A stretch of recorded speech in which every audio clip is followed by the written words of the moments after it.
ጤና ይስጥልኝ ክብራትና ክብራን ተመልካቾቻችን እንደምናመሻችሁ የምሽቱን የወቅታዊ የዜና ክፍለ ጊዜ ይዤላችሁ የመቀርበው ጋቢ ወርቁ ነኝ አብራችሁን ቆዩ ከዚያ በፊት ፋሲን በዙም ይተባበቀናል ከዜናዎች በኋላ ወደ ፋሲን እመለሳለሁ ዛሬ እንደ እስራኤል ሰዓት አቆጣጠር በ7 ሰዓት ተኩል ከጧቱ የእስራኤል መከላከያ ሰራዊት አባላትና ሌሎች የጸጥታ ኃይሎች ወደ ራስ ገዙ አስተዳደር ግዛት በመትገኘው ወደ ጀኒን ከተማ በመግባት እጅግ በጣም ለሽብር ፈጠራ ድርጊት ተዘጋጅተው የነበሩ ሽብርተኞችን በቁጥጥር ስር ለማዋል በተደረገ ዘመቻ ወደ 11 የሚሆኑ ፍልስጤሞች መገደላቸው ተገልጿል ይህን ጉዳይ በተመለከተ በአገር ውስጥም ከእስራኤል ውጭም የተለያዩ አስተያየቶች እየተሰነዘሩ ይገኛሉ ይህ በዚህ እንዳለ የመከላከያ ሰራዊት ሚኒስተር ዮአቭ ጋላንት አስቸኳይ ስብሰባ ከብሔራዊ ደህንነት መረጃ ድርጅት ሻባክ ዋና አዛዥ ጋርና ከመከላከያ ሰራዊት ዋና አዛዥ ከሌፍተናል ጀነራል ሄርዚ ሃሌቪ ጋር ዛሬ ተገናኝተው ተወያይተዋል ይህን በተመለከተም ጠቅላይ ሚኒስትር ቢንያሚን ኔታንያሁ የጀኒን ጉዳይን በተመለከተ የጸጥታ መደፍረሱን ጉዳይ በተመለከተ ከደህንነት ከፍተኛ ባለ ሙያዎች ጋር ተወያይተዋል እየተባለ ነው በፍትህ ሚኒስተር ያሪቭ ሌቪን አማካይነት የጥምር መንግስቱ ያቀረበው ፍርድና ፍትህን በማሻሻል ረቂቅ የህግ ማሻሻያ አነጋጋሪ መሆኑን ቀጥሏል በእነዚህ ጉዳዮች ከፋሲን ጋር እንወያያለን በተጨማሪም በአገሪቱ በእስራኤል ሀገር ያለው የዋጋ ንረትና የኑሮ ውድነትን በተመለከተ እንወያያለን ጤና ይስጥልኝ ፋሲን ጤና ይስጥልኝ ጋቢ እንግዲህ ፋሲን በመጀመሪያ የምንከፍተው በዛሬው ዕለት በጀኒን በይሁዳና ሰማሪያ የነበረውንን የእስራኤል የመከላከያ ሰራዊትና የጸጥታ ኃይሎች የወሰዱትንን እርምጃ በተመለከተ ነው ይህም ሌላ መዘዝ ሊያመጣ ነው እየተባለ ነው ፋሲን እንግዲህ የራስ ገዙ አስተዳደር አቡ ማዘን በዛሬው ዕለት እስካሁን ድረስ የነበረኝን ከእስራኤል ጋር የነበረኝን የደህንነት ግንኙነት አቋርጫለሁ የሚል መልእክት ማስተላልፈዋል እንዴት ታያለህ አዲስ አይመስልኝም ይሄ እርግጥ በይፋስ እንዳገሩ መሐመድ አባስ የመጀመሪያ ጊዜያቸው ነው ቢባልም ግን አዲስ አይመስለኝም በአሁኑ ወቅት በበቂም ሁኔታ ከእስራኤል ጋር ያለው የወታደራዊና የመከላከያ ጉዳይ ግንኙነት ወይ የጸጥታ ጥበቃ ግንኙነት በበቂ ሁኔታ እየተካሄደ አይደለም ብዙ ጊዜ ፈጅቷል እስራኤል ደጋግማ አንስታና ጠይቃ ነበር በተለይም በሽኼምና በጀኒን አካባቢ የፍልስጤም ራስ ገዝ አስተዳደር እርምጃዎችን ይወስድ ያለውን የሽብር ፈጠራ ድርጊት ያቆም አምባጓሮ ያቆም ከተማዎቹን ይቆጣጠር የሚል ሐሳቦችን ጥያቄዎችን አቀርባ ነበር አልተሳካም ስለዚህ እስራኤል ራሷን ለመጠበቅ ህልውናዋን ለመጠበቅ እርምጃ መውሰድ አለባት አቡ ማዘን እድሜያቸው እየገፋ ነው ውስጥ ለውስጥ እሳቸው ለመለወጥ ኩቻዎች በመደረግ ላይ መሆናቸው ጥርጥር የለውም ምናልባት ፋሲን በዚህ ምክንያት ይሆናል የሳቸው ጅም እንደዚህ ጠንካራ ያልሆነው በተለይ በዚህ ምክንያት ብቻ ሳይሆን አርጅተዋል እኮ እውነት ለመናገር ካስፈለገ በጣም ሽማግሌ ናቸው ስራውን በሚገባ እንዳው ሙጥኝ ብለው ይዘው ነው እንጂ የመቆጣጠርም ኃይልና የሚደረገው ነገር ማወቅ ኃይል ያላቸው መስሎ አይታይም ዋናው ቁም ነገር ያው አጃዳ ሙስሊም ድርጅት ይህን ፕሮግራም እስከቀረጽንበት ጊዜ ድረስ ምንም አይነት ታጸፈውን አልመለሰም ግን እያስፈራራ ነው እየዛተ ነው ሁሉም ወገኖች ጎረቤት ሀገሮችም ሌሎችም ሽርጉድ እያሉ ነው ይህን ሁኔታ ለማረጋጋት እንደው ፋሲን ጂሃድ ኢስላምም ራሱን ቢመለከት ሌሎችም ራሳቸውን ቢመለከቱ የዓለም አቀፍ አገራትም በእነሱ ላይ ይሄ ጉዳይ ለምሳሌ ሽብር ፈጠራ ድርጊት ተዘጋጅቶ ለምሳሌ ፈረንሳይ ላይ ይሄ የሽብር ፈጠራ ድርጊት ሊፈጸም ነው ሲባል ፈረንሳዮች ወይም የፈረንሳይ መንግስት ቁጭ ብሎ መጠባበቅ ነበረበት ያ ነገር እስቲሆን ድረስ ይሄ ነው እኮ የሚገርመው እስራኤል መከላከያ ዘጌት ብሎ ባወጣው መግለጫ ሊፈነዳ የተቃረበ ቦምብ ነው ከጥቅም ውጭ ያደረግነው የሚል አመለካከት ይሰነዘራል ብዙ ቅድ ነበራቸው ብዙ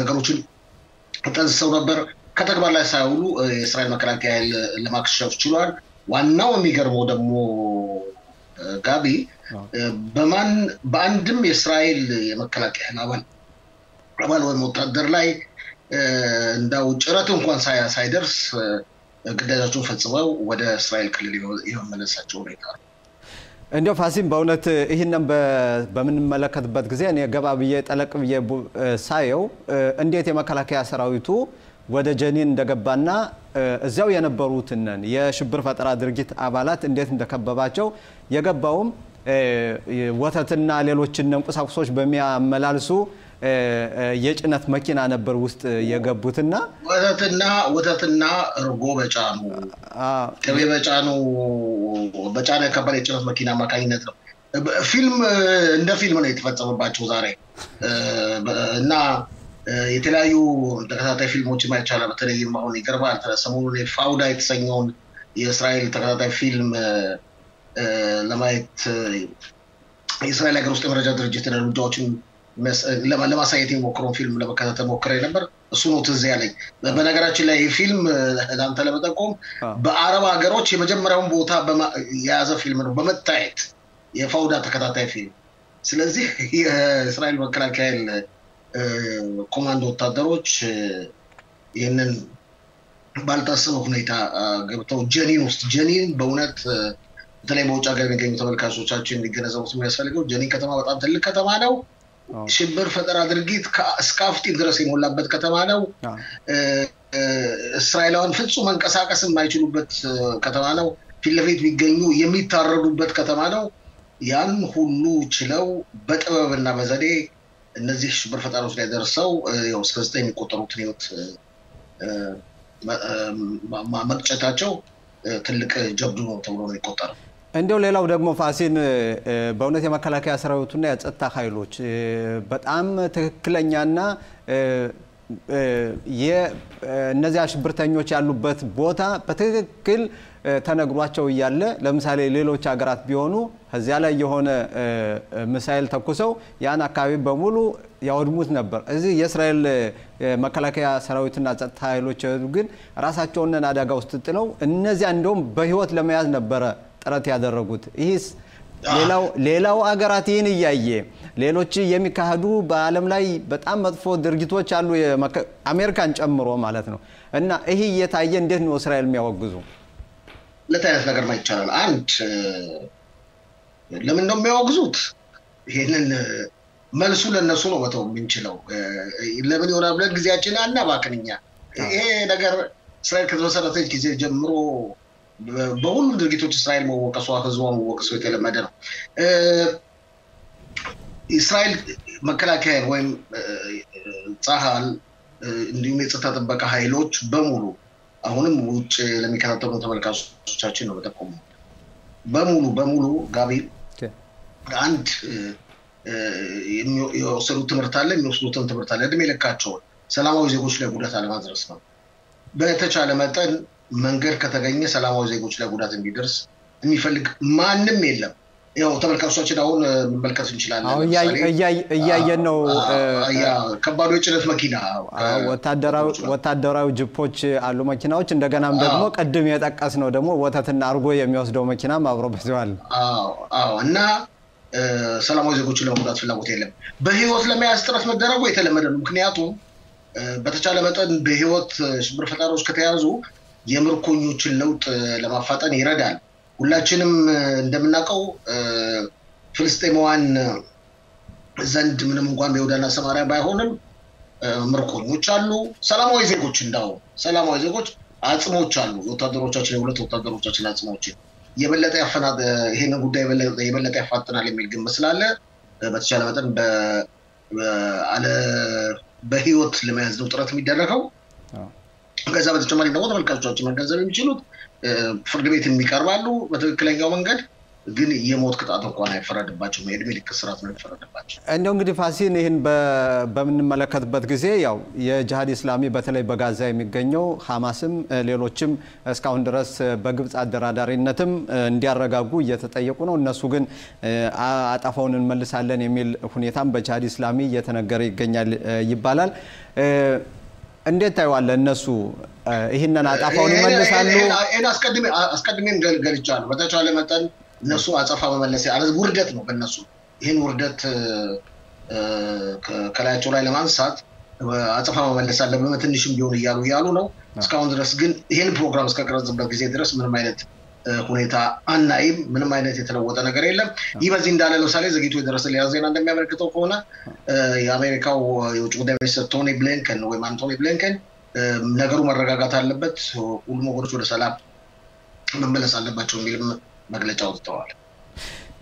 እሺ እንግዲህ ፋሲን ያው ካንተ ጋር በድጋሜ ስለ ዋጋ ንረትና ስለ ኑሮ ውድነት በዚህ ጉዳይ እንወያያለን። እስቲ እንግዲህ የተጨማሪ ዜናዎች በዚህ ላይ አመሰግናለሁ። አዎ በተጨማሪ ዜናዎች አልፍና እመለሳለሁ። በጀኒን ከተማ የተካሄደው የእስራኤል የጸጥታ ኃይላት በተመለከተ ግብጽ በጋዛ የሚገኙትን የጂሃድ እስላም እና የሐማስ ሽብርተኛ ድርጅት ለማረጋጋት የሚደረገው ጥረት ውጤት አላስገኘም እየተባለ ነው። በተለይ የጂሃድ እስላሚ ድርጅት አጣፋው መመለስ አለብን የሚል አክራሪ አቋም እንደያዘ ተጠቁሟል። ይህ በዚህ እንዳለ የጀርመንና የሆላንድ አምባሳደሮች እንዲሁም ደግሞ የአሜሪካ ሌሎችም የውጭ ጉዳይ ሚኒስትሮች መረጋጋት እንዳለበት እየተናገሩ ያለበት ሁኔታ ነው ያለ። ውድና የተከበራችሁ ተመልካቾቻችን ከማስታወቂያ በኋላ ከፋሲን ጋር እንገናኛለን። ፋሲንም አሁን በዙም እየተጠባበቀን ነው፣ ሰምታችሁታል። በኑሮ ውድነትና በዋጋ ንረትን በተመለከተ እንነጋገራለን። ማስታወቂያ ከማስታወቂያ ተመልሰናል። ፋሲን ለገሰም ባልደረባይ እየተጠባበቀን ይገኛል። ጤና ይስጥልኝ ፋሲን በድጋሜ አመሰግናለሁ ጋቢ በድጋሜ ጤና ይስጥልኝ። እንግዲህ ፋሲን አሁን የምንወያየው የኑሮ ውድነትና የዋጋ ንረትን በተመለከተ ነው። ከሰሞኑ እየተወራ ያለው ደግሞ በእንቁላል እንግዲህ ሁላችንም እንቁላል ተጠቃሚዎች ነን። በተለይ ልጆች በጧት ተነስተው ሀቢታና ሌላውን ተዘጋጅቶ የሚሰጣቸው ያው በዚህ አማካኝነት ነው። በ16% ማለት ነው ከፍ ይላል። 16 በመቶ ይጨምራል እየተባለ ያለበት ሁኔታ ነው ያለ። ሌሎችም ከዚህ በፊት የዋጋ ጭማሪ ተደርጓልና ይሄ ወዴት ነው የሚያመራው? አዲሱ መንግስት ይሄንን አሁን ወደ መቆጣጠር ወይም ደግሞ ወደ መግታት አልደረሰም ማለት ነው? እንግዲህ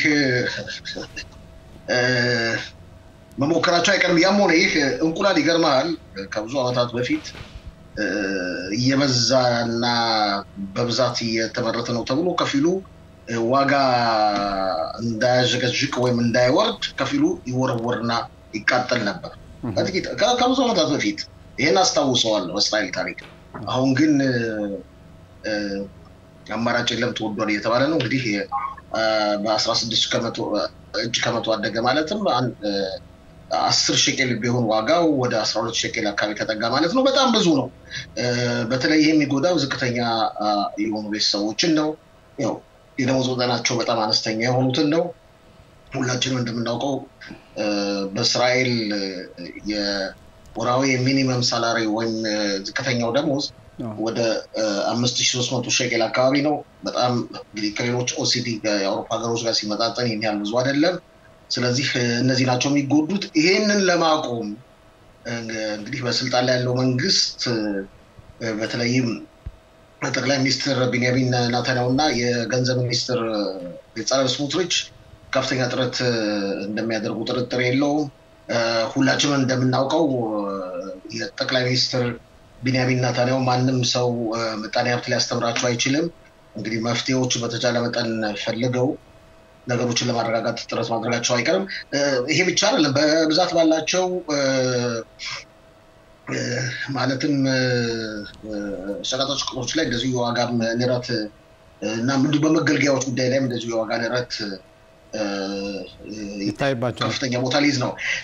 ለምሳሌ ሰሞኑ አንዱ ሲደረግ የሰማሁት ነበር ጋቢ ለምሳሌ መብራትን በማስመልከት ኤሌክትሪክን በማስመልከት በእስራኤል ዋጋ የሚጨምር በመጠኑ እንጂ የጨመረው ከዓለም ጋር ሲነጻጸር ዓለም በጣም በከፍተኛ ሁኔታ ነው የጨመረው በሩሲያኖች ምክንያት ማለትም ከሰል ባለመኖሩ ምክንያት የድንጋይ ከሰል ባለመኖሩ ምክንያት። በእስራኤል ግን ቀስ በቀስ ጋዝ እስራኤል እያወጣች በመሆኗ የኤሌክትሪክ ኃይሏን በጋዝ የማምረት ኃይሏ እየተጠናከረ እየመጣ ነው።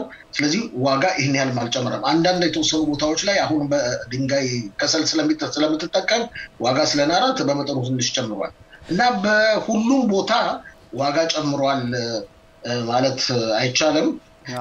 ነገር ግን ደግሞ ከዚህ በተጨማሪም የሚያለው ተጨባጭ ፖለቲካ ሁኔታም ምናልባት ተመሳሳይ ችግሮችን ይፈጥራል የሚል አመለካከት አለ። ሁሉም ወገን እንዲያረጋጋ ትላንት ጠቅላይ ሚኒስትሩ የገንዘብ ሚኒስትሩ በሰጡት ጋዜጣዊ መግለጫ ለማሳሰብ ሞክረዋል። እንግዲህ ፋሲል ጠቅላይ ሚኒስትር ቢንያሚን ኔታንያሁ በእውነት ከዚህ በፊትም የገንዘብ ሚኒስትር በነበሩበት ጊዜ በጣም እስራኤል ወደ ከፍተኛ ችግር ትገባለች ተብሎ የነበረውን ከዚያ ያወጧቸው ሰው ናቸው ያሉ ይመስክሩላቸዋል። ኮሮናን እንዴት እንዳወጡ ነው ታስታውስም? ጠቅላይ ሚኒስትሩ በተለይ በብዙ ነገር ሊወቀሱ ይችላሉ፣ ግን እውነተኛ በሆነ ነገር መወቀስ የለም። ኮሮናን እንዴት አድነውናል? እስራኤል አሽቆልቁላ በከፍተኛ ምጣኔ ችግር የነበረች በገንዘብ ሚኒስትር በነበሩበት ጊዜ አድነዋል። ከዛ አልፎ ተርፎ በጠቅላይ ሚኒስትር ስልጣናቸው አሁን ያለችው እስራኤል እኮ ሁላችን የምናውቃት ከ10 ዓመት በፊት ከ15 ዓመት በፊት ጋቢ የነበረች እስራኤል አይደለችም። ምን ያህል ለውጥ እንዳለው ሁላችንም እናውቀው። እንግዲህ ይህን በምንመለከትበት ጊዜ አንዳንድ አስተያየት ሰጪዎች የሚሉት ምንድነው ይሄ አሁን ያለው ሁኔታ ምናልባት እንግዲህ አዲሱ መንግስት ያወጣው የበጀት አመት የለም። ይሄን በተመለከተ እንግዲህ ሌላ ጉዳይ ነው። ግን አሁን በምናይበት ጊዜ ከዚህ በፊት የዋጋ ጭማሪ የነበሩት ለምሳሌ እንደ ወተት ያለ ሌሎችም ጭማሪዎች ነበሩ። እነሱ አሁን አልቀነሱም እና ይሄን ባንድ ላይ በምንመለከትበት ጊዜ አንደኛ በዓለምም ፋሲል አንተም እንደጠቀስከው ከፍተኛ የዋጋ ንረትና የኑሮ ውድነት እየተከሰተ ይገኛል። በተለይ ምግብ ነክ የሆኑ ነገሮች ደግሞ ለምን እንደሆነ ግልጽ ነው። ምክንያት አለው። አንድ በፊት የነበረው የኮሮና ሁኔታ ከዛ በኋላ ደግሞ ያው የዩክሬን እና የሩሲያ ተጨባጭ ሁኔታ በተለይ በአውሮፓ አካባቢ ከፍተኛ ችግር ፈጥሯል። አሁን አንዳንድ ሰዎች ምን ይላሉ መሰለ ፋሲል ጦርነት በሚሆንበት ጊዜ የመሳሪያ ዋጋ ሊወደድ ይችላል። እንዴት ነው የስንዴ ዋጋ የሚወደድ የሚሉ ሰዎችም አሉ። እንዴት አልገባኝም። አንዳንድ ሰዎች ምን ይላሉ መሳሪያ ዋጋ ነው እንጂ መወደድ ያለበት የስንዴ ዋጋ ለምን ይወደዳል ነው የሚሉት። እንደዚህ የሚል አስተያየት በርስኳላ አጭርና ቀጭን የሆነ መልስ አለ ለዚህ። ስንዴ በዓለም ደረጃ ስንዴን ለዓለም ህዝብ የሚያቀርቡ የተወሰኑ ሀገሮች ናቸው ያሉት። ብዙ ሀገሮች አሉ። የተወሰኑ ሀገሮች አሜሪካ አንዷ ነች፣ ሩሲያ፣ ዩክሬንና አንዳንድ የአውሮፓ ሀገሮች ናቸው። ስለዚህ ብዙውን ስንዴ ከሚያቀርቡት የመጀመሪያው ቦታ ከያዙት መካከል አስቀድሜ እንደገለጽኩት ሩሲያና ዩክሬን ይገኛሉ። በሁለቱ ሀገሮች መካከል ጦርነት ሲኖር ምርቱ ለገበያ መውጣት እንዴት ይችላል?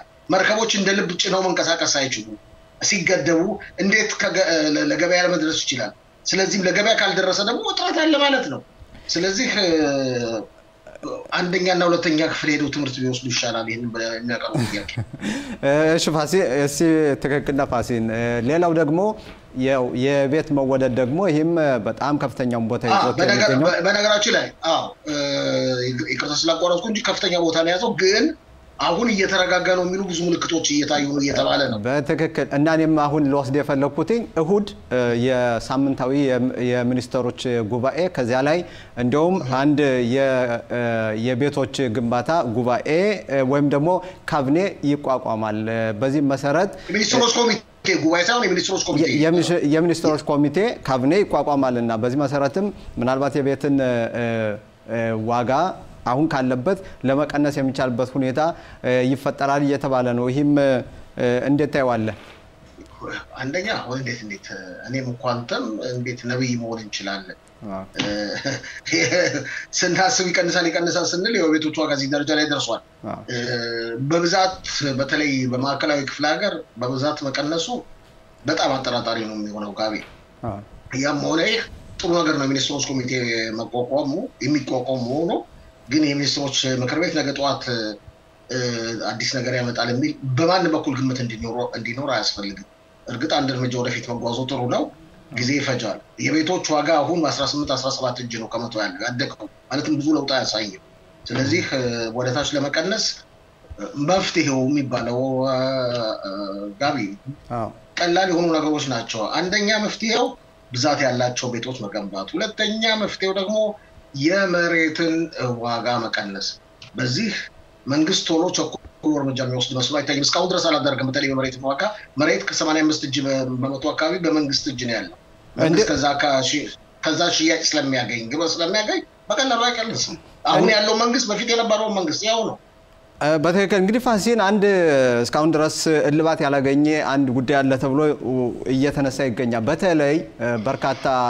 ባለ ንብረት የሆኑ ሰዎች በእስራኤል ሀገር በርካታ ቤቶችን ገዝተው እንዲያውም ማይኖርባቸው ዘግተው የሚያስቀምጡት አለ ኢመንት ነው ጋቢ እውነቴን ነው ኢመንት ነው ዝም ብለው ያጋሉ ዋናው በዚህ ነገር ተጠያቂው ያው መንግስትም ሆነ የበፊት የነበሩት መንግስቶች የቀኙም ሆነ የግራው ክንፍ የቤትን ጉዳይ ማስፈልከት የመሬትን ዋጋ ሽያጭ ያለ መቀነሳቸው ትልቅ ችግር ነው ለምሳሌ በአረቦች አካባቢ ብዙዎች መሬቶች የራሳቸው ስለሆነ በቀላሉ የመገንባትና ዋጋዎቹ ርካሽ ለሚሆኑ ይችላሉ ግን በሌላው ከተማ አካባቢ መንግስት ከ85 እጁ በእጁ ስለሆነ ሌላ ጣጣ ማምጣት የለም ቤቶችን ሳያከራዩ ቀሩ ቤቶችን ገንብተው ቀሩ አሁንም የልጅ ጨዋታ ነው እንደገና እንግዲህ ይሄም አብሮ ሊሄድ ይችላል እንግዲህ ፋሲን አንተ ያልከው ምን ያህል እስቲ ስታስበው ምን ያህል ቤቶች ተሰርተው ተገንብተው ሊኖሩ ይችላል ምን ያህል ሰዎች ናቸው ቤቶች ገንብተው ገንዘብ ኖሯቸው ከእስራኤል ህዝብ ዘግቶ ቁጭ አድርገው መኖር የሚችሉት እስራኤል ህዝብ በሙሉ ሚሊያርደር ወይ ሚሊዮነር ማለት ነው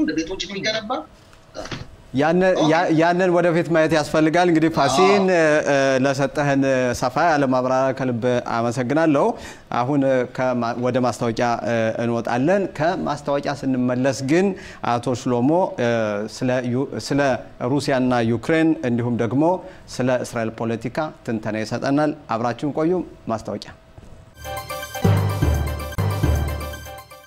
ከማስታወቂያ ተመልሰናል አሁን ደግሞ የፖለቲካ ትንተናችን ጊዜ ደርሷል ሁለት ጉዳዮችን ነው ከአቶ ሽሎሞ ጋር የምንመለከተው አቶ ሽሎሞ የቀድሞ የክኔሴት አባል ጤና ይስጥልኝ አቶ ሽሎሞ ጤና ይስጥልን ጋቢ እንግዲህ አቶ ሽሎሞ በዛሬው ዕለት የምናየው ለአይተን ያያቸዋለን በዩክሬን እና በሩሲያ መካከል ያለውን ጦርነት እንመለከታለን ሌላው እንግዲህ አስቀድመን የምንጀምረው በእስራኤል ሀገር ያለውን የፖለቲካ ጉዳይ በተመለከተ እንመለከታለን እንግዲህ ሁሌ እንነጋገርበታለን አቶ ሽሎሞ በተለይ አሁን የህግ ማሻሻያ ብሎ ያሁኑ ጥምር መንግስት በፍትህ ሚኒስተር በህግና ፍትህ ሚኒስተር ያሪው ለቪን አማካይነት ያቀረበው የህግ ማሻሻያ ሰነድ አለ ይሄን በተመለከተም ሌሎች የኢኮኖሚ ችግርም አብሮ ያመጣ ነው እና በመጀመሪያ እንዴት ታይዋለህ አቶ ሽሎሞ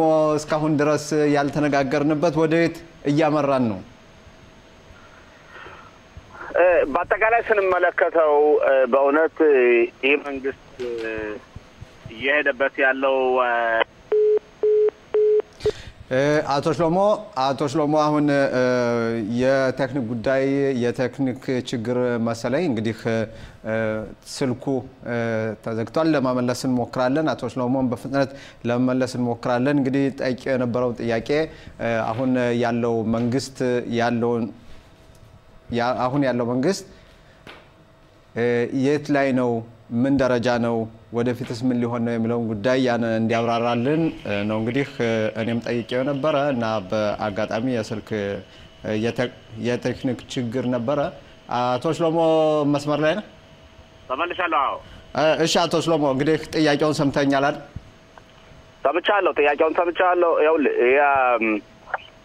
አሁን ይሄ አዲሱ መንግስት በእውነት የሚያደርጉት ሪፎርም ወይም ለውጦች በተለይ ፍትህን በተመለከተ የሚደረገው ለውጥ በአጠቃላይ የሀገሪቱን የዲሞክራሲ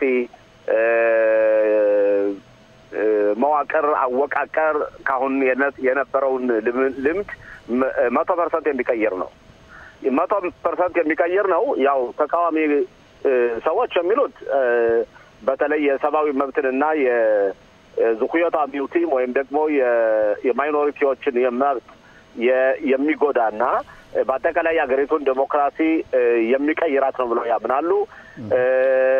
ደጋፊዎች ደግሞና በተለይ በጣም አክራሪዎች እነ ስሞትሪች እና እነ ቤንግቪር እንዲሁም ኻሬዲዎች እነሱ የሚወክሏቸውን ማህበረሰብ በተለይ ከፍተኛ ፍርድ ቤቱ የሚወስነው ውሳኔ መስሎ ስለማይታያቸውና ብዙ ጊዜ የነሱን የሚቃወም አይነት መስሎ ስለሚታያቸው የከፍተኛ ፍርድ ቤቱ ተቃዋሚ ናቸው ከመጀመሪያውም ጊዜ እስከ መጨረሻው።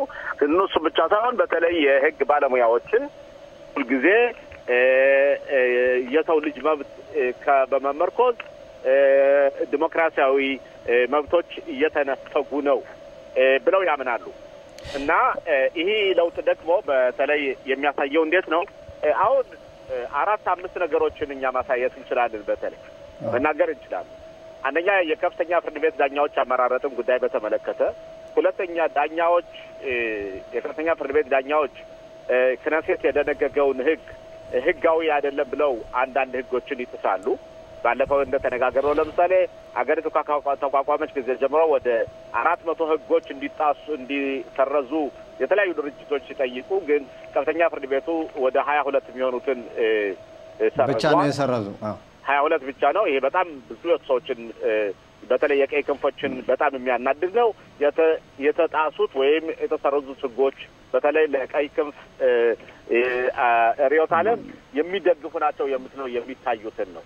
ሌላው ደግሞ የህግ አማካሪዎችን በተመለከተ ህግ አማካሪዎች ደግሞ የፖለቲካ ተመራጮች እንዲሆኑ፣ ዳኞች ደግሞ የዳኞች ምርጫ አመራረጥ ደግሞ ለገዢው ፓርቲና ለመንግስት ማጆሪቲ እንዲኖራቸውና እነሱ ደግሞ የፖለቲካ ሰዎች እንዲመረጡበት፣ ይሄ በአጠቃላይ የሀገሪቱን የዲሞክራሲ ሂደት በኬውስ የሚያመጣ መስሎ ስለሚታይ ከፍተኛ ውዝግብና ችግር አለ። ይህን በተመለከተ አቶ ሽሎሞ ወደ ኢኮኖሚው ጥያቄ ልመጣለሁ።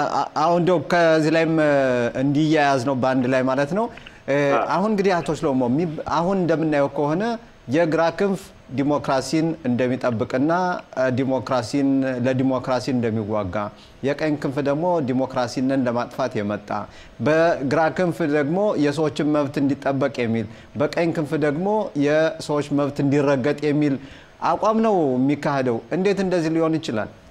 ሊሆን የቻለው እንዴት መሰለ ካላቸው ርዕዮተ ዓለም ነው። ለምሳሌ የሃይማኖት ኻሬዲዎች ብዙዎች የሚደግፏቸው ማለት ነው።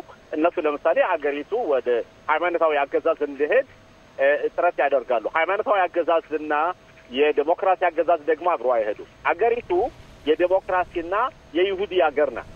ስለዚህ ሁለቱ አመለካከቶች ሁልጊዜ ጠብ ላይ ይኖራሉ ማለት ነው። የይሁዲ አገዛዝ ማለት ያው የኦሪት አገዛዝ ታናህን ተከትለን የምንሄደው አገዛዝ ማለት ነው። አናካ ማለት ያኮ ለምሳሌ አሁን ብንመለከት የፍትህና የህግና ፍትህ ሚኒስተር ሃይማኖታዊ አይደሉም። ጠቅላይ ሚኒስትር ቢንያሚን ኔታንያሁ ሃይማኖታዊ አይደሉም። እነሱ ይነናዩ ማለት ነው። ለምን መሰለ አሁን እኮ ይኸውልህ የዚህ ሀገር መንግስት አወቃቀር የጥምር መንግስት ነው። እንደሚታወሰው ቢንያሚን ኔታንያሁ እስካሁን ድረስ ካላቸው እስከዚህ መንግስት አሁን እስካቋቋሙት ድረስ እነዚህ ለውጦች ሁልጊዜ በተለይ ያሪቭ ለቪን ከተመረጠ ጊዜ ጀምሮ እኔ ክነሴት በነበርኩበት ጊዜ መጀመሪያ እሱ ነበር አብረን የተመረጠው እና የእሱ አጀንዳው ነው። በነገራችን ላይ ከመጀመሪያው ጊዜ ይዞት የመጣ አጀንዳ ነው። ታዲያ ለምንድን ነው አሁን ቢንያሚን ኔታንያሁ ይህንን ያመጣው? በሱ ስለተከሰሰ ነው የሚሉት? ይኸውልህ እሱ ቢያመጣውም ቢንያሚን ኔታንያሁ እነዚህ ህጎች እንዲተገበሩ አቁሞት ኖሮ ነበር 13 ዓመት ማለት ነው። ከ13 ዓመት በኋላ ግን አሁን አንተ የጠየቀውን ጥያቄ ሊያስመስል የሚችለው ቢንያሚን ኔታንያሁ 3 ፋይል ስለተከፈተባቸው እና በፍርድ ቤቱ ላይ እና በዳኞች ላይ እንዲሁም ደግሞ በመረመሯቸው በፖሊሶች ላይ በተለይ ደግሞ የህግ አስከባሪዎች ወይም አቃቢ ህግ የሚባሉት ኦርሼዲን አፕራክሊቱ ታምዲና የሚባሉት እነሱ ስለከሰሷቸው ከፍተኛ ጥላቻ አለባቸው። በነገራችን ላይ ይህ ሁኔታ ቢንያሚን ኔታንያሁ ከፍተኛ አደጋ ሊያደርሳቸው ይችላል። ለምን ነው ብትለይ እሳቸው የተከሰሱ ሰው ስለሆነ እንደዚህ አይነት ሪፎርም የማድረግ መብት የላቸውም። ምክንያቱም የሚያደርጉት ሪፎርም እሳቸውን የሚደግፍ ነው ብለው ታዩና ወይም ለመበቀል የሚያደርጉት ነገር ነው ብሎ ከተገመተ ከታየ እሳቸው ወደ ንብጻሮት ወይም ደግሞ በአጠቃላይ ከጠቅላይ ሚኒስትር ናቸው ዲክላሬሽን ሊደረግባቸው ይችላል። በነገራችን ላይ በጣም አደገኞች ናቸው። በነገራችን ላይ አቶ ሽሎሞ ይህን በተመለከተ ንብጻሮት የሚባለው ወይም ደግሞ ስልጣናቸውን ይዘው መቀጠል አይችሉም የሚለውን በተመለከተ ለከፍተኛው ፍርድ ቤት ባጋጥ አቤቱታ ቀርቦ ነበር። ከፍተኛው ፍርድ ቤት ይሄንን ያው አሁን ተቀባይነት የለውም ብሎት አልተቀበለውም በዛሬው ዕለት ነው። ልክ ነው። ግን እዛ ላይ ምን መሰለ የተባለው በተለይ መንደል ብሊት ምን አሉ መሰለ ለኤታታ ለጊዜው ነው ብለው ይወሰዱ። ለጊዜው ናታንያው ምንም አይነት ኒጉድ ኢኒያኒ መላቸው ወይም እሳቸው የሚያግዳቸው ነገር የለም ብሏል። ግን አሁን የሚያደርጉት ሪፎርም የሚያደርጉት ለውጥ በአጠቃላይ ፍርድ ቤቱን ከፍተኛ ፍርድ ቤቱን የሚጠይቅ የፍርድ ቤት ዳኛዎችን የሚቀይር የፕራክሊቱት አምቢና ወይም ደግሞ የህግ የመንግስት ጠበቃዎችን አመለካከት የሚቀይር እንደዚሁም ደግሞ የዩት ምሽፋት የሚባለው ለምሳሌ የመንግስትን የህግ አማካሪ ጉዳይ የሚመለከት ከሆነ እነዚህ ነገሮች የሚደረገው ሪፎርም ደግሞ ለምሳሌ ከፍተኛ ፍርድ ቤቱ ሚኒስተሮችን ዳሪ ለምሳሌ አሁን ሚኒስተር መሆን አይሆንም ያሉትን እነሱ እንደገና ሌላ አዲስ ህግ መቀየር ይፈልጋል። እነዚህ ነገሮች ሁሉ ናታንያውን ወደ ኒጉዲን ያንም ሊያመጡ ይችላሉ ወይም ደግሞ የዚህ ራሱ የግል ጥቅም አለው የሚለውን ሁኔታ የሚያመጣው ከሆነ ከተረጋገጠ ቢንያሚን ናታንያው ከፍተኛ ችግር ላይ ይወድቃሉ ብዬ ነው ገምተው።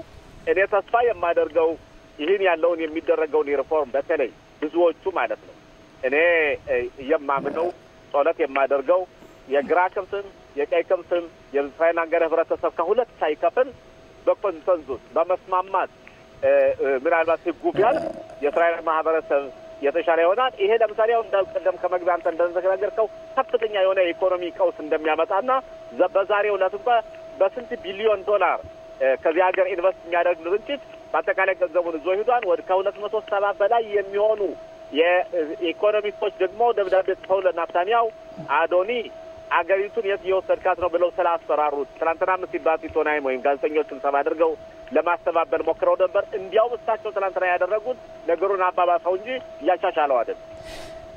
እሺ እንግዲህ አቶ ሽሎሞ ይሄ በዚህ በእኛው እዚህ ጎናችን ያለው ችግር ነው። ሌላ ችግር ደግሞ ምናልባት መጨረሻ ላይ ዓለም አቀፍ ይሆናል ተብሎ የሚገመተው በአውሮፓ መሬት ላይ የሚካሄደው በሩሲያና በዩክሬን መካከል ያለው ጦርነት ነው። ይህም ደግሞ የምዕራብ ሀገሮች በበላይነት ይህንን እየመሩት የሚገኙት ነው ማለት ይቻላል። በተለይ በገንዘብ በመለገስ እንዲሁም ደግሞ የጦር መሳሪያ በመለገስ እነሱም ተሳትፎ እያደረጉ ነው።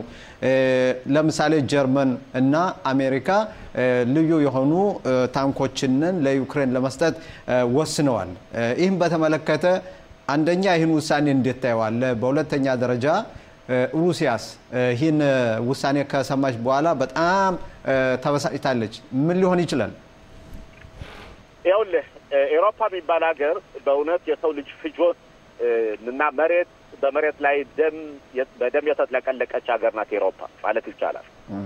እንደምታስታውሰው በሁለተኛው ጦርነት አቶ ጋቢ በተለይ 6 ሚሊዮን ይሁዲዎችና 20 በላይ የሚሆኑ ራሻውያንና ፖላናውያን እንዲሁም በሁለተኛው ጦርነት ላይ ህይወታቸውን ሲያጡ አውሮፓ የሚባለው ሀገር ከነበረው ቅድመ ዝግጅት በተለይ ይሁዲዎችን ለማጥፋት የተደረገው ጦርነት የሚገርምህ ከዛ ጦርነት ተምረዋን ዓለም ደግሞ የተባበሩት መንግስታት ሁሉ አቋቁሞ እንደዚህ አይነት ጦርነቶች እንዳይሆኑ ነበር። አሁን ግን እያየነው ያለ ነው። በፊት ከ20 ዓመት በፊት ዩጎዝላቪያ የሚባል ጦርነት ነበረ። በጣም አሰቃቂ የሆነ ጦርነት ተካሂዶ ነበር ዩጎዝላቪያ ውስጥ ማለት ነው። አሁን ደግሞ ከ20 ዓመት በኋላ እንደገና ተመልሶ መጥቶ ደግሞ ዩክሬን እና ራሽያ የሚያደርጉት ጦርነት የሚገርመው ከዛ ምንም ልዩ ነገር አይደለም እና ይህ ጦርነት ፑቲን ሲጀምረው 3 ቀን ወይም 4 ቀን ዩክሬንን አንበረከካታለሁ ጨርሳለሁ ብሎ ነበር። ግን ዩክሬኖች ያሳዩት ተጋድሎና ኃይል እስከዛሬ ድረስ ራሳቸውን ቢጨፋጨፋቸው ህዝብ ከ11 ወራት በላይ ራሳቸውን አጠናክረው እንደውም የሩሲያን መከላከያ ሰራዊት እያፍረከረኩት ነው።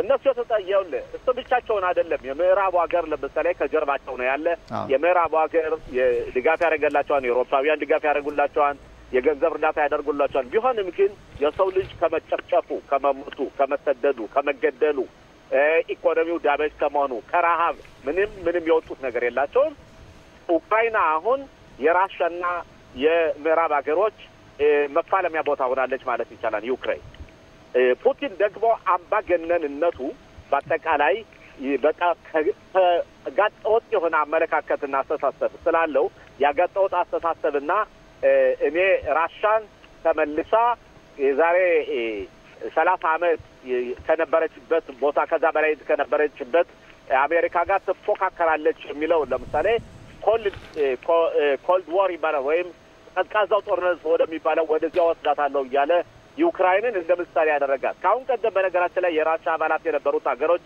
ግሩዚያ ቼችኒያ ለዚህ ሀገሮች እሱ እንደፈለገ አድርጎ ጨፍጭፎ ወሮ እነሱን አስፈራርቶ ወጥቶ ነበር ዩክሬን ግን ወደ አውሮፓ ቀረብ ያለች ስለሆነች አልተሳካለትም አሁንም ቢሆን ጦርነት ሊከፈት የቻለው በፑቲን አምባገነንነት ነው የፑቲን አምባገነንነት አሁን ተበልሶ መጥቶ ወደ ሶስተኛው ጦርነት ሊወስደን ይችላል አይታወቅም ምክንያቱም ሰውየው እብድነቱ ምንም መጨረሻ የለውም ገደብ የለው እንደው በዚህ ላይ አቶ ሽሎሞ ይሄ ጉዳይ በምንመለከትበት ጊዜ እንደሚባለው ከሆነ ከ200 ሺህ በላይ የሚሆኑ የሩሲያ ወታደሮች በዩክሬን አልቀዋል እየተባለ ነው የሩሲያ ህዝብስ መቼ ነው የሚነሳው እንደገናም ደግሞ የሩሲያ መከላከያ ሰራዊት ጀነራሎች እነሱስ እስከመቼ ድረስ ወታደሮቻቸውን እንዲሁ ለቁርባን ያቀርባሉ ያውለ ልዩነቱ ምን መሰለህ አቶ ጋቢ የዲሞክራሲ ሀገርና የአምባገነን ሀገር ወይም ዲሞክራሲ ያልሆነች ሀገር ይሄ ነው ልዩነቱ እስራኤል ለምሳሌ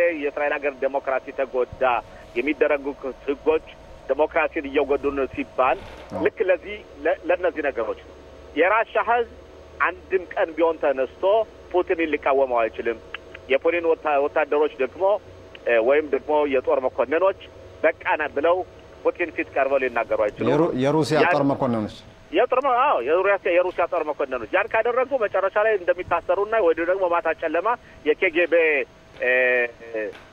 ሰዎች መጥተው ህይወታቸውን ያጠፋቸዋል ወይም በመድኃኒት ያጠጧቸዋል ወይ የሆነ ነገር ያደርጓቸዋል በእነሱ ደግሞ በመድኃኒት መመረዝ ይሄ ያለ ነው ያሉና እንኳን ከራሻ ውስጥ ነው ከእንግሊዝ ሀገር ሄደው ስንት ነገሮችን ሁሉ የሚሰሩ ናቸው እና ያደጉበት ርዕዮተ ዓለም ፊሎሶፊ የራሻውያኖች የአምባገነንን ርዕዮተ ዓለም አሜን ብለው የተቀበለ ህዝብ ነውና በእነሱ በኩል ፑቲን እኮ ትክክለኛ ሰው ነው ስለዚህ አንድም የራሻ ህዝብ ነገ ተነስቶ ልክ እዚህ ቅዳሜ ማታ እንደሚደረገው ሰላማዊ ሰልፍ የናታንያውን እየተሰደበ የሱ መንግስት እየተሰደበ እንደሚያደርገው የነጻነት ንግግር ሁሉ የሌለበት ሀገር ነውና እኔ ራሱ መቼ እንደው ፑቲን መቼ ደስተኛ ይሆን ከስካሩ መቼ ይላቀቅና እሱ ካላቆመ በቀር ስካሩ እስካለ ድረስ ምንም ማድረግ አይቻልም እንግዲህ አቶ ሽሎሞ ያው እስካሁን ድረስ ፑቲን ሲዝት የነበረው አሜሪካና ሌሎች ሀገራት የጦር መሳሪያ ናቶም ቢሆን የጦር መሳሪያ ወደ ዩክሬን የሚያስገቡና በተለይ ይህንን የውጊያውን አቅጣጫ ለመቀየር የሚሞክሩ ከሆነ ያለንን መሳሪያ በሙሉ እንጠቀማለን ማለትም የኒውክሌር መሳሪያ እንጠቀማለን የሚል ዛቻ ከዚህ በፊት ሲያስተላልፉ ነበር አሁንስ ያንን ተግባራዊ የሚያደርጉት ይመስላል ወይስ አሁን ይህን ጉዳይ ዝቅ ብለው የሚያሳልፉት መስሎ ይታያል አቶ ጋቢ የፑቲን ራስ ምን እንደሚያስብ ማወቅ አይቻልም ሳይኮሎጂም ሊገምተው አይችልም እና እሱ ከፈለገ የኒውክሌር ቦምብ ሊጠቀም ይችል ይሆናል ሰውየው በጣም አደገኛ ነው የሚገርምህ ግን እሱ ይህ በእንዲህ እንዳለ ውድቀቱ ግን የፑቲን ውድቀት ብቻ አይደለም በተለይ ውድቀቱ የተባበሩት መንግስታት ነው ቅድም ከመግቢያው እንዳልኩ የተባበሩት መንግስታት አንዱ ዓላማ የተቋቋመበት ምክንያት ሁለተኛው ዓለም ጦርነት ላይ በተደረገው የህዝብ ጭፍጨፋና ተጋድሎ ሞት ከዛ ላይ ነው ጦርነትን ለማቆም የተባበሩት መንግስታት እንዲቆም በዲፕሎማሲ ችግሮች እንዲፈቱ የሚለው ይህ የተባበሩት መንግስታት የሚጥለው ሽባ ድርጅት ነው እስራኤል አንዲት የሆነ ትንሽ ነገር ከፍልስጤም ጋር በምታደርግበት ጊዜ ስብሰባ ያደርጋሉ ሮጠው መተው እስራኤልን ይቃወማሉ እንደዛ ያደርጋሉ ራሻ ግን ይህን ያህል ስራ እየሰራች የሰቆቃ ጊዜ ያጋለጠች የዩክሬንን ያጋለጠች ድምጽን እነሱ እኮ በጸጥታው ያለፈ የተባበሩት መንግስታት ዝም ብሎ አሻግሮ ይመለከታል በጣም የሚያሳዝን ድርጅት ነው ይሄ የሚያሳየን እኮ በአለማችን ፍትህ ማለት ኃይል ነው ሩሲያ ደግሞ በተለይ በጸጥታው ምክር ቤት ድምጽን በድምጽ መሻር መብት አላት ምናልባት እንግዲህ ይሄ ሊሆን ይችላል በዚያ ውስጥ ምንም አይነት ውሳኔ ማስተላለፍ ማይቻለው ስለዚህ ድርጅቱ ሽባ ነው ያልኩህ እኮ ለዛ ነው ድርጅቱ ሽባ ሊሆን የቻለው ለዛ ነው ማን አንተ ለምሳሌ አንድን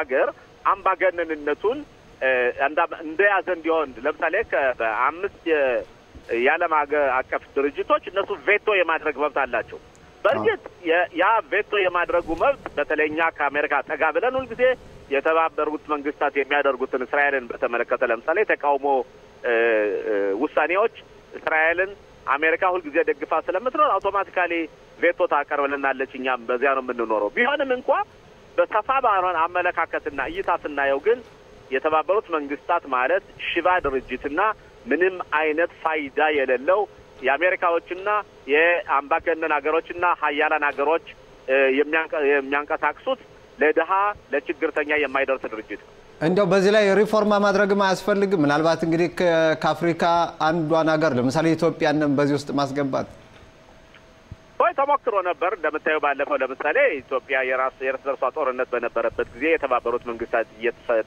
የተገናኙ ከደሃ ላይ ወይም ከደካማ ሀገሮች ላይ ጉልበታቸውን ሲያሳዩ ቆይተዋል እንደ ሩሲያ አይነት ሀገር ሲመጣ እንደ ራሻ አይነት ሀገር ሲመጣ እንደ ቻይና ሀገር ሲመጣ ግን እንደምታየው ምንም አቅም የላቸው ይሄ የሚያሳየው የዚህ ዓለም መንግስታትና የዚህ ዓለም መንግስታት ተወካዮች ምንም አይነት አቅም እንደሌላቸውና እያንዳንዱ ሀገር የራሱን ሉዓላዊነት ለማስከበር ቢጠናከር ነው ለዛ ነው ብዙ ጊዜ አቶ ካቢ እኔ ሁሉ ጊዜ ላለው እኛ ችግራችን እዚህ ፍልስጤም ጎረቤታችን አሉ የነሱ ችግር አልተፈታም የነሱ ችግርኛ የዓለም ድርጅት አይፈታልንም የነሱ ችግር ደግሞ የትም ቦታ የማይጠፋ ነውና ራሳችን እንፍታው ያልኩ መናገረው ለዛ ነው እንግዲህ አቶ ሽሎሞ ካንተ ጋር ካፍታ በኋላ እንመለሳለን ማስታወቂያ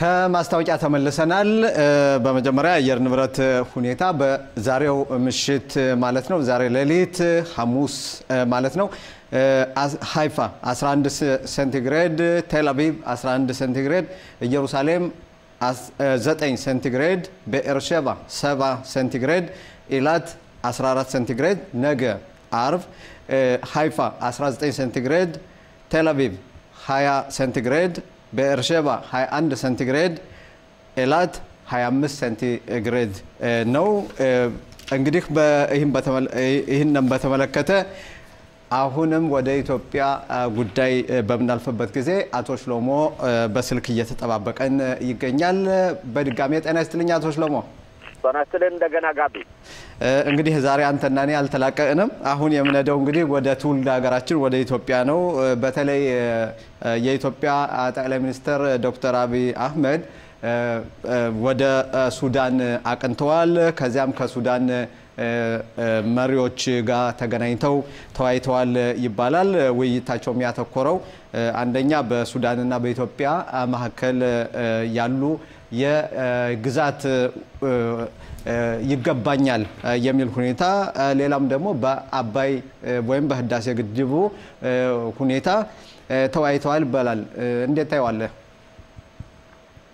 ያውል የሰሜኑ ጦርነት ረገብ ባለበት ጊዜና በሚረግብበት ጊዜ ወይም የኢትዮጵያ አሸናፊነት በሚረጋገጥበት ጊዜ የኢትዮጵያ ጠላቶች ምንጊዜም ተመልሰው በጎን እየሰሩ የነበረው ጥላቻ እየቀረ ተመልሰው ወደ ዲፕሎማሲ መፍትሄ እንሄድ ማለቱ የታወቀ ነው አዲስ ነገር አይደለም ጥሩም ነው ምክንያቱም በጦርነት የሚፈታ ችግር የለም ቅድም የዩክራይንና ራሻ ስንናገር እንደነበረው የሰው ልጅ መጥፋት መሞት መገደል ኢኮኖሚ ውድቀት ካልሆነ በቀር ምንም በጦርነት ቢገኝ ነገር የለምና ኢትዮጵያና ሱዳን ወዳጅ ሀገሮች ናቸው በጣም ረጅም የሆነ ቦርደር አላቸው ወይም ደንበር አላቸው ምን ጊዜም ቢሆን እንደሚታወሰው የህዋት ሽብርተኞች ከዛ ቤት አግንተው ተቀምጠው ከዛው ነው ኢትዮጵያን እየወጉ ነበር በጦርነቱ ዘመን እና ሱዳን ለነሱ ሽፋን ሰጣቸው ነበር።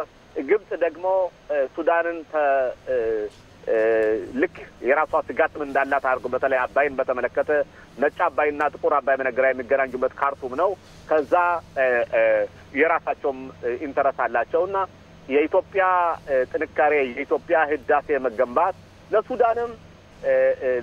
ለሱዳንም ለግብጽም በጣም አስፈሪ መስሎ ታይቷቸው ነበር እና ቢሆንም እንኳ የኢትዮጵያ መንግስት የኢትዮጵያ ህዝብ የህዳሴ ግንባታ ምንም አይነት የተጽዕኖ እንደማይፈጥር በተለይ የተፋሰሷችን የማይቀር መሆኑን እየተናገረው ግን ችግሩ የነዚህ ሁለት ሀገሮች በተለይ ግብጽ ኢትዮጵያ ጠንካራ ሀገር እንዳትሆን ኢትዮጵያ እንዳትሰለጥን የኢትዮጵያ ህዝብ እንዳይሰለጥን የኢትዮጵያ መብራት እንዳይኖረው ዘላለማዊ ጫናቸውን ሲያካሂዱ ቆይተዋልና ብዙ ጊዜ ደግሞ በተለያዩ ስትራቴጂዎች ይጠቀሙ ነበር። ሲጠቀሙበት የነበረው ስትራቴጂ በተለይ ሱዳንን በመጠቀም ኢትዮጵያን ለማድከም ጥረት ሲያደርጉ ነበር እና አሁን ከነሱ ጋር ደግሞ በተለይ የህዋት ባለስልጣናትና የህዋት መንግስት ባለፈው በተደረገው ጦርነት ሱዳኖችን በመደገፍ ውስጥ በመሆን ኢትዮጵያን ሲዋጓት ቆይተዋል። የአራት ዙር ጦርነት ሲካሄድ ማለት ነው እና አሁን መጨረሻ ላይ ሱዳኖች ገባቸው። ሱዳኖች ኢትዮጵያን ብቻቸውን ሊያሸንፏቸው አይችሉም። አንዲት ቃዳ መሬት መውሰድ አይችልም በጉልበት ሱዳኖች ከኢትዮጵያ ማለት ነው። የታወቀ ነውና አሁን የሚያደርጉት ሂደት ይገባኛል የመሬት ውይይት በውይይት ቢታይና ትክክል መሆኑና አለመሆኑ ቢታይ ለአንድ ጊዜና ለዘላለም ምናልባት መፍትሄ ሊያገኝ ይችላል ያ የደንበሩ ውዝግብ ማለት ነው። ምናልባት እንግዲህ አቶ ሽሎሞ ሱዳንን ኢትዮጵያን በመናነሳበት ጊዜ ግብጽም በዚህ ላይ የምትነሳ ነው የሚሆነው። ምናልባት ሱዳንም ግብጽን ደጀን አድርጋ ሊሆን ይችላል። ከዚህ በፊት እንግዲህ አንተም የጠቀስካቸውነን የተለያዩ ነገሮች ስታነሳ ወይም ደግሞ ስታደርግ የነበረው እንዲሁም ደግሞ ወደ ኢትዮጵያ ቦታዎችም ገብታለች እየተባለ የሚነገረው በዚህ ላይ ሱዳን ከሁለት ቦታ ማለትም ከሁለት ቦታ እየዘፈነች ነው ማለት አይቻልም። አንደዚህ ከግብጽ ጋር አንደዚህ ከኢትዮጵያ ጋር ምናልባት የት ላይ ነው አቋሟ በትክክል ግልጽ ነው? ሁለት እየዘፈነች ሳይሆን በአጠቃላይ ቱልቱላዋንና ከበሮዋን ማሲንቋን የምትመታው ከግብጽ ጋር ሆኖ ነው።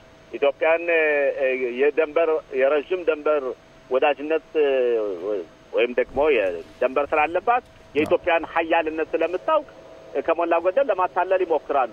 ግን በእርግጠኝነት በወገንተኝነታቸውና የሱዳን በተለይ የግብጽ ኢንተለጀንስ ሰዎች መረጃ ሰብሳቢዎች ሁልጊዜም ሁኔታውን የሚያካሂዱት በግብጽ አማካኝነት ነው። ሱዳኖች በጣም ይፈሯቸዋል።